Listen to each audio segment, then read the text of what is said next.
So what I'm going to suggest is that you would think about, do I want to have a leadership role in my club this next year?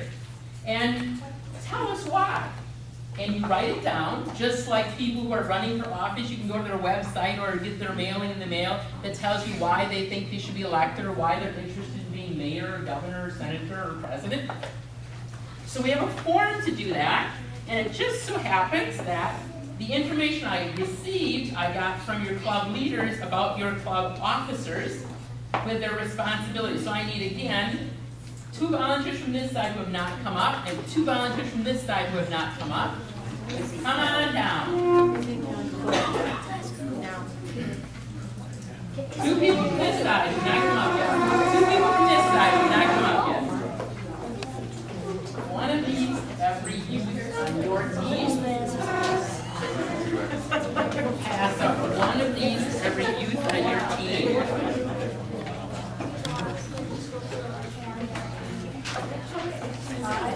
Thank you. All right. What they're passing out on the front side lists each officer in South Byron 4-H and a very brief description of their responsibility. You have a much longer description for those roles that you can get from one of your club leaders. And on the back side is a form. Very simply, you list your name and why you want to be an officer. Why do you think you are capable of being an officer? What do you think you want to learn to be an officer? How will it benefit you? And then we're going to have you initial some commitments about being an officer. So I saw these 3 folks here, officers, right? And you're like this leader, Mr. Officer, yeah, right? So I'm going to have all of the people who are currently officers in South Byron 4-H stand up.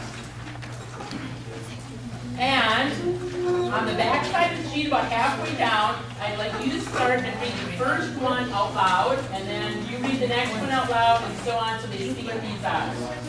Starting with learn something. Read that one nice and loud. What are the responsibilities of my particular office? Attend meetings regularly, at least 3/4 of the meetings. Share leadership by giving others an opportunity to accept responsibility. Be dependable.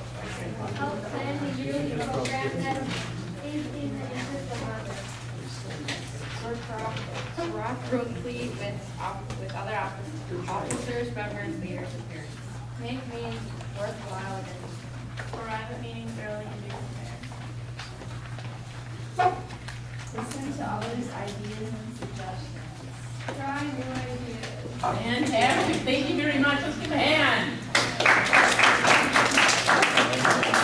You're doing a great job.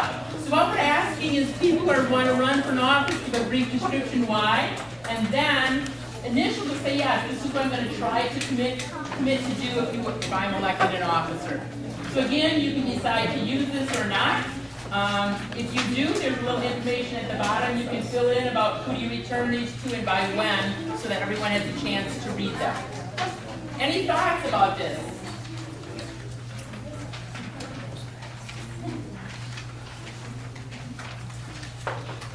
So what happens if we have a football team and the team captain doesn't show up? The team captain doesn't show up. How does that affect the team? Yes.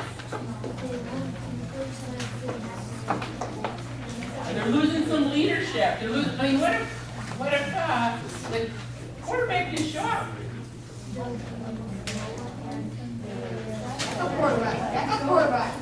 Well, it wouldn't be very good motivation for the rest of the team. So you want your team captain to show up. If we have 4-H officers that do show up and are prepared, how does that affect the meetings? If they show up and they're prepared, how does that affect the meetings? They go faster? What else? They run smoothly. Meetings run more smoothly. Things get done. Include more people. So you want people who are going to show up and be involved. All right, so now we have our team coaches who are volunteers. We have our team captains who are our officers. The next thing we need is, what does it say? The playbook. The team needs a playbook. So what happens at a football game? What are the types of actions or plays that can happen on the field? What kind of actions or plays happen in a football game? I'm going to call on Kyle because I know he plays football. What are some of the actions or plays that happen during a football game?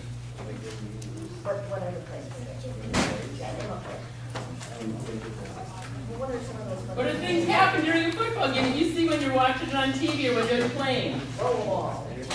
Interceptions. What else?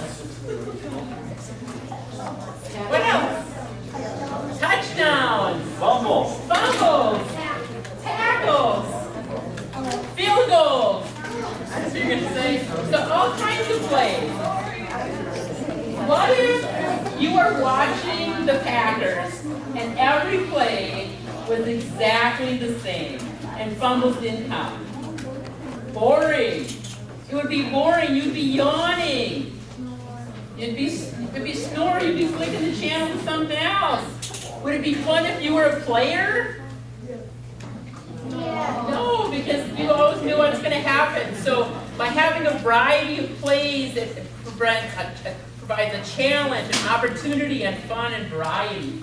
So that's the thing we're going to be looking in our 4-H playbook for. So what are some of the things that happen in a 4-H club meeting? The first thing we need is some variety. So a variety of guest speakers who might come in, field trips that you might go on. What are some of the ways that your club has had variety in your meetings or activities? Or do you do the same thing every month, every year? I did hear that in your minutes. That was a great idea. Who invited him? Fantastic. Great idea. What other things of variety have you done? I heard bingo from somebody. All right, good example. So having variety at your meetings and activities during the year. The next thing in our playbook is have some fun. What are some fun things your club has done? What ice skating? What games before a meeting? What else? White elephants. White elephants. All right. The next thing the clubs need are some challenges. Because if things are too simple and easy, it's like, why show up? What are some challenging things that you have done as a 4-H member in your club? Making decisions. What else? What kind of challenges have you had? As a 4-H member or at a club meeting? Food pantry. Food pantry? How about those of you who are officers? Was that a challenge to learn how to do the job and do well? Some of you have maybe done it in school, maybe not. So some challenges. So not doing the same thing all the time and providing something that causes you to kind of push your limits a little bit. The next thing is create a welcoming environment. How does your club create a welcoming environment for new members or new families? Facebook page. Thank you. What else? You might have a buddy system, or you might mentor new families, or have a committee that's assigned to new families to explain all the 4-H jargon that comes with 4-H. When you do all of these things as part of your club playbook, you end up what?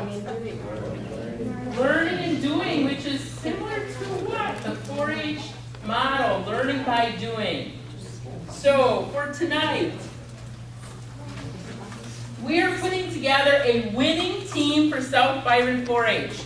We have volunteer leaders who will be our coaches. We're going to sign up tonight on their sheets in the back, hopefully. We have club officers who are our team captains, who once they commit to being an officer are going to agree to learn their roles and lead their club. And you also will put together as a group a team plan, which is your club annual plan of activities that are going to include what types of things? Kind of things were on that playbook. Fun, thank you. What else? Doing, variety, challenging, welcoming. All right, great job. So can we do it? Yes. Let's have a cheer for South Byron. Byron. All right. So lots of good ideas.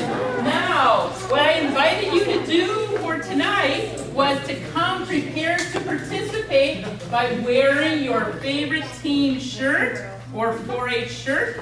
And if you did, you get a free cone from McDonald's. I need 2 volunteers from this side who have not come up yet, and 2 volunteers from this side who have not come up yet.